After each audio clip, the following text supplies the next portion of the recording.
వెళ్ళాలి. నేను అదే తీర్మానం చేసుకున్నాను. ఇప్పటికీ నేను నేర్చుకుంటానే ఉన్నాను, ఇప్పటికీ నేను చదువుకుంటానే ఉన్నాను దేవుని చదువు. నేను రాజీ పడదలుచుకోలా. సేవకులు కూడా అదే చెప్తున్నా, రాజీ పడొద్దు. లోక సంబంధమైన చదువు మనకి పెద్దగా లేకపోయినా చింత లేదు, కానీ దేవుని గూర్చిన చదువు అయితే మనకి ఎంత ఎక్కువ ఉంటే అంత మంచిది. అర్థమైతే కొట్టు, అర్థం కాదు వదిలే. నా వ్యాఖ్యలు నీకు కొంచెం ఘాట్ అనిపిస్తే ఏమీ బాధపడొద్దు, లేదా బాధపడ్డా నాకేం ఇబ్బంది లేదు, కానీ సరి చేసుకోండి, ఎదగండి. పరిశుద్ధ గ్రంథాన్ని ధ్యానించాల. సకల సంగతులకు పరిష్కారం గ్రంథములో దేవుడు పొందుపరిచాడు. అంధకారం నిండిన లోకంలో ఎలా నడవాలో నీకు తెలియాలంటే వాక్యము నీకు మార్గం చూపే దీపము. నీ వాక్యము నా పాదములకు దీపం, నా త్రోవకు వెలుగన్నాడు. బాధల్లో నెమ్మది కావాలా? వాక్యం దగ్గరకు రా. గుండె చెదిరిందా? ధైర్యం కావాలా? వాక్యం దగ్గరకు రా. మంత్ర ప్రయోగాలు, దుష్ట ప్రయోగాలు నీ మీద జరిగినాయా? వాటికి విరుగుడు కావాలా? మంత్రాలన్నిటినీ చిత్తు చేసే శక్తి వాక్యానికి ఉంది. దా, వాడు 100 మంది కలిసి ప్రయోగం చేసినా సరే వాక్యములో పట్టున్న నీ వెంట్రుకు కూడా వాడు గదించలేడు.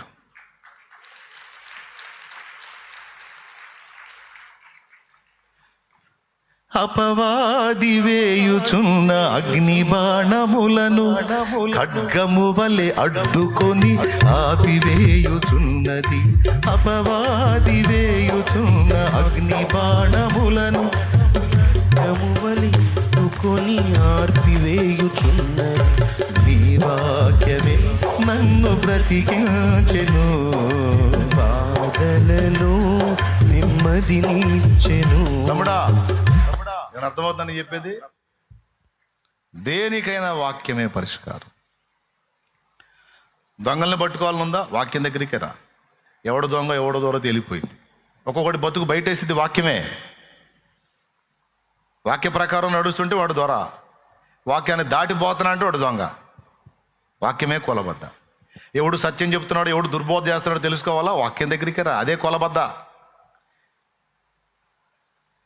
ఈ వాక్య ప్రకారము ప్రకటింపకుంటే వానికి అరుణోదయ దర్శనము కలగదన్నాడు. ఈ ప్రమాణ వాక్యమును అనుసరించి బోధించకపోతే వానికి అరుణోదయ దర్శనం కలగదన్నాడు. అరుణోదయ దర్శనం అంటే నీతి సూర్యుని యొక్క దర్శనం, ప్రత్యక్షత కావాలంటే ప్రమాణ వాక్య ప్రకారం బోధించాలి, నడుచుకోవాలి. దుర్బోధ ఏదో సత్యబోధ ఏదో నీకు తెలియాలంటే వాక్యం దగ్గరికే రావాలి. టోటల్గా ఏం చెప్తున్నాను? వాక్యాన్ని ప్రేమించండి అని చెప్తున్నాను, వాక్యాన్ని ధ్యానించండి అని చెప్తున్నాను. మహోన్నతిని చదువు విషయంలో 1-2తో ఆగిపోకండి. ఎంత చదవగలిగితే అంత దూసుకెళ్ళిపోండి అని చెప్తున్నాను. ఎంతమందికి స్పష్టంగా అర్థమైంది? ఎంతవరకు వెళ్ళాలి? 1-2 చదువు తాగుతావా? అసలు చదువు లేనోడు కూడా ఈ లోకంలో బతుకుతున్నాడు. అస్సలు అక్షరం పొట్టగోస్తే అక్షరం ఒక్క లేని మా నాన్న 6 పిల్లల్ని బతికిచ్చాడు. లింగుమంటే ఒకడిద్దరిని కానీ జుట్టు బీక్కొని సగం జుట్టు ఓడగొట్టుకున్నాం. స్తోత్రం. అంతమందిని బతికించాడండి, కష్టం చేసి. తల్లిదండ్రి బతికిచ్చారు, బతికారు. ఇప్పుడు కూడా చాలామంది చదువు లేని వాళ్ళు బతుకుతున్నారు. చదువు లేకపోయినా ఈ లోకంలో బతకగలం, కానీ మహోన్నతిని చదువు లేకపోతే నిత్య జీవం పొందలేము, అసలు అక్కడికి చేరలేము. అక్కడికి చేరినా సింహాసనం ఎక్కలేం. కాబట్టి నువ్వు ఉద్యోగం సాధించాలంటే ఎంత చదవాలి కనీసం చెప్పక్క? తమ్ముడా చెప్పు తమ్ముడా. జాబ్ సంపాదించాలంటే మినిమం ఎంత చదవాలి నాన్న? డిగ్రీకి వెళ్ళాలి కదా. ఏందో చెప్పట్లం మరి చదువుకున్న వాళ్ళు మీరు. డిగ్రీ కన్నా కావాలిగా, డిగ్రీ కనీసం. ఇంకా ముందుకెళ్తే ఇంకా పెద్దది, ఇంకా ముందుకెళ్తే ఇంకా పెద్దది. సౌండ్ పెరుగుతూ ఉంటుంది. నువ్వు ఎంత ముందుకు వెళ్తుంటే, చదువుకి ఎన్ని సంవత్సరాలు కేటాయిస్తూ ఉంటే సౌండ్ అంత పెరుగుతూ ఉంటుంది.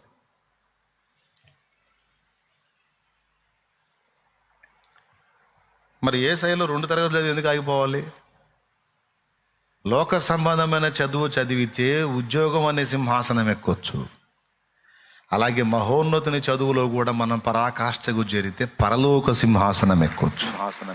అది విషయం. నిజంగా అర్థమై చప్పట్లు కొట్టారా? ఎంతమందికి అర్థమైంది? చాలా సంతోషం, మీరు బాగా వింటున్నారు. విషయం ఏంటంటే ఇంతవరకు నేను వాక్యమే మొదలు పెట్టలా. దేవునికి స్తోత్రం. జస్ట్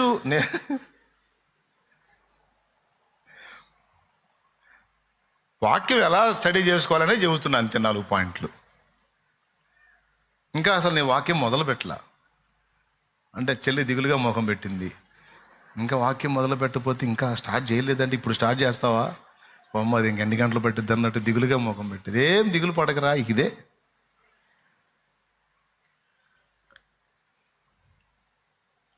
పరిశుద్ధ గ్రంథాన్ని చదవండి. కనీసం 4 సార్లు అన్నాను. ఎందుకంటే ఇప్పుడు చెప్పిన సూత్రాన్ని మీరు అర్థం చేసుకుంటారని. ఇప్పుడు మళ్ళీ ఒకసారి చెప్పేసండి. నెంబర్ 1 పుస్తకాలు, నెంబర్ 2 వ్యక్తుల జీవితాలు, నెంబర్ 3 అంశాలు. అంశాలు అంటే పరిశుద్ధాత్మ, ఆయన కూర్చుని ఒక అంశం, హనోకు లైఫ్ ఒక అంశం, విశ్వాసం ఒక అంశం, ప్రార్థనా జీవితం ఒక అంశం, పరిశుద్ధ జీవితం ఒక అంశం, ప్రేమ ఒక అంశం, పరలోకం ఒక అంశం, పరిశుద్ధాత్మ నడిపింపు ఒక అంశం, త్యాగం ఒక అంశం, ప్రభు కొరకు ప్రయాస ఒక అంశం. అట్లాగే చాలా అంశాలు ఉన్నాయి. దేవుని చేత నడిపించబడటం, దేవుని నాయకత్వం కింద కొనసాగటం ఒక అంశం, దేవునితో నడవటం ఒక అంశం. అంశాల వారీగా వెళ్ళిపో.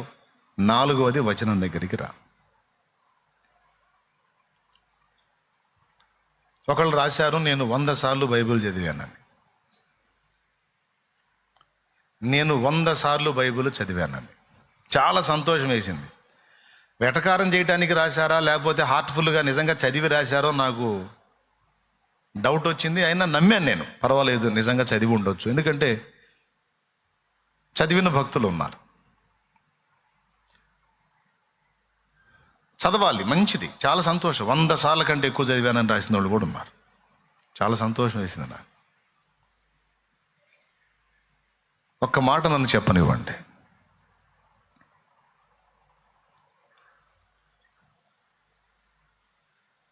వంద సార్లు నిజంగా నువ్వు పరిశుద్ధ బైబిల్ గ్రంథాన్ని ధ్యానిస్తే ఖచ్చితంగా నువ్వు దేవుని పని కొరకు ఈ పాటికే రంగంలోకి దిగి ఉండాలి. ఎందుకంటే బైబిల్ చదివే కొంది మనం అనుకుంటాం బైబిల్ మీద మనకు పట్టొచ్చిద్దని. బైబిల్ చదివే కొంది బైబిల్ మీద మంచి పట్టు కలిగిన వ్యక్తి అని అనుకుంటాం. నేను చెబుతున్నా, బైబిల్ మీద ఎవ్వరికి పట్టు రాదు. ఎందుకంటే ఏదో ఒక సోషల్ నవల కాదు, 1-2 సార్లు స్టడీ చేయగానే దాని మీద మ్యాటర్ మీద పట్టు రావడానికి. బైబిల్ మర్మాల గని.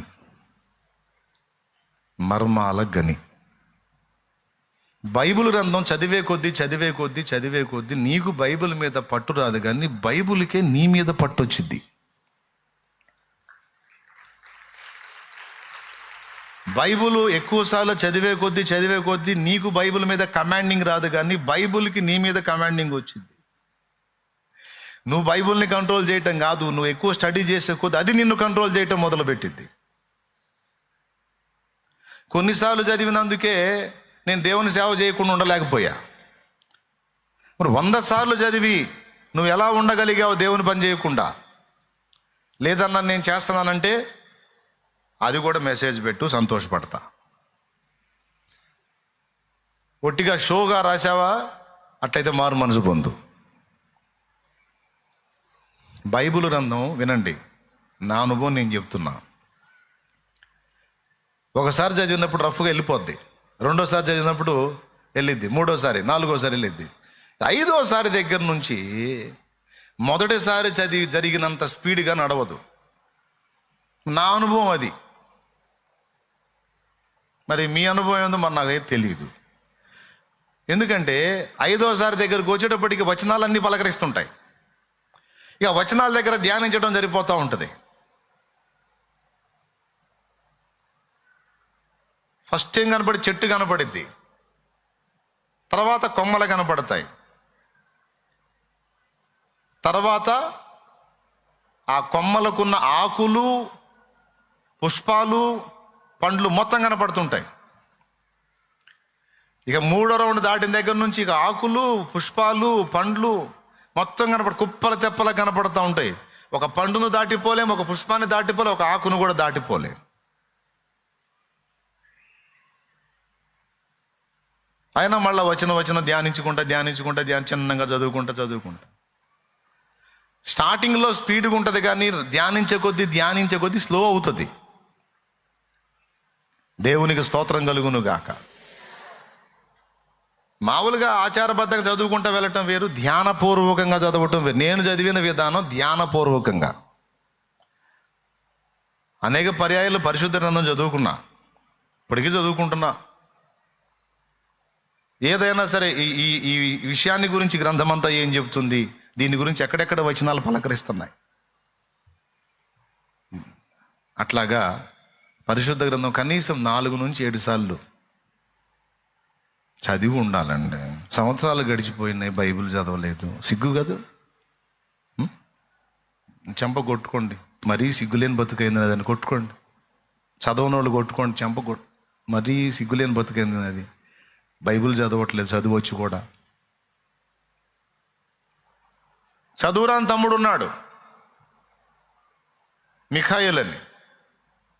చదువు రాదు, సెల్ ఫోన్లో వాక్యం పెట్టుకొని నాకు తెలిసి 10-12 సార్లు వాక్యం అధ్యయనం చేసుకున్నాడు. అప్పుడు చాలా సంవత్సరాల క్రితం నాకు చెప్పాడు, ఇప్పటికి 10 సార్లు 12 సార్లు నేను మొత్తం విన్నానన్నా అని. చదవడం రాకపోయినా విన్నాడు. ఈ 10 ఏళ్ళు అయింది బాప్తీసం, మంది ఒకసారి కూడా బైబిల్ చదివిన వాళ్ళు ఉన్నారు. ఎంత సిగ్గు, ఎంత దరిద్రం ఇది కదా 1వ తరగతిలో ఆగిపోవటం అంటే ఇక చాలే అనుకున్నారు. నమ్ముకున్నాను, మారు మనసు పొందాను, శాలేమని చెప్పాడు, బాప్తీసం కూడా పోయి మునిగి వచ్చాను, ఇంక అయిపోయింది, ఇంకేం అవసరంలా. తప్పు నాన్న, చదవాలి.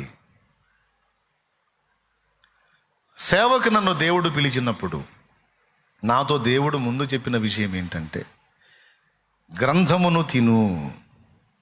అప్పుడు కొండ మీద ప్రత్యక్ష గుడారం నిర్మాణం యొక్క మాదిరి నేను మోషేకు చూపించి ప్రకారముగా మోషే చేత గుడారం నిర్మించినట్టు నేనిచ్చిన గ్రంథములో ఉన్న మాదిరి చొప్పున నీవు సంఘమును కట్టుటకు నీకు సామర్థ్యం కలుగుతుంది. గ్రంథాన్ని నువ్వు తినకపోతే, దాని విషయంలో నీకు గౌరవం లేకపోతే, అందులోని సంగతులు నువ్వు గై కొనకపోతే నువ్వు ఎటుపోతావో తెలియదు, నీకు తోడైన వాళ్ళని ఎటు తీసుకెళ్తావో కూడా తెలియదు. ఇప్పుడు కొంతమంది ప్రయాణం మీకు అర్థమవుతుంది. శాలెమన్న ప్రయాణం నీకు నచ్చిందా?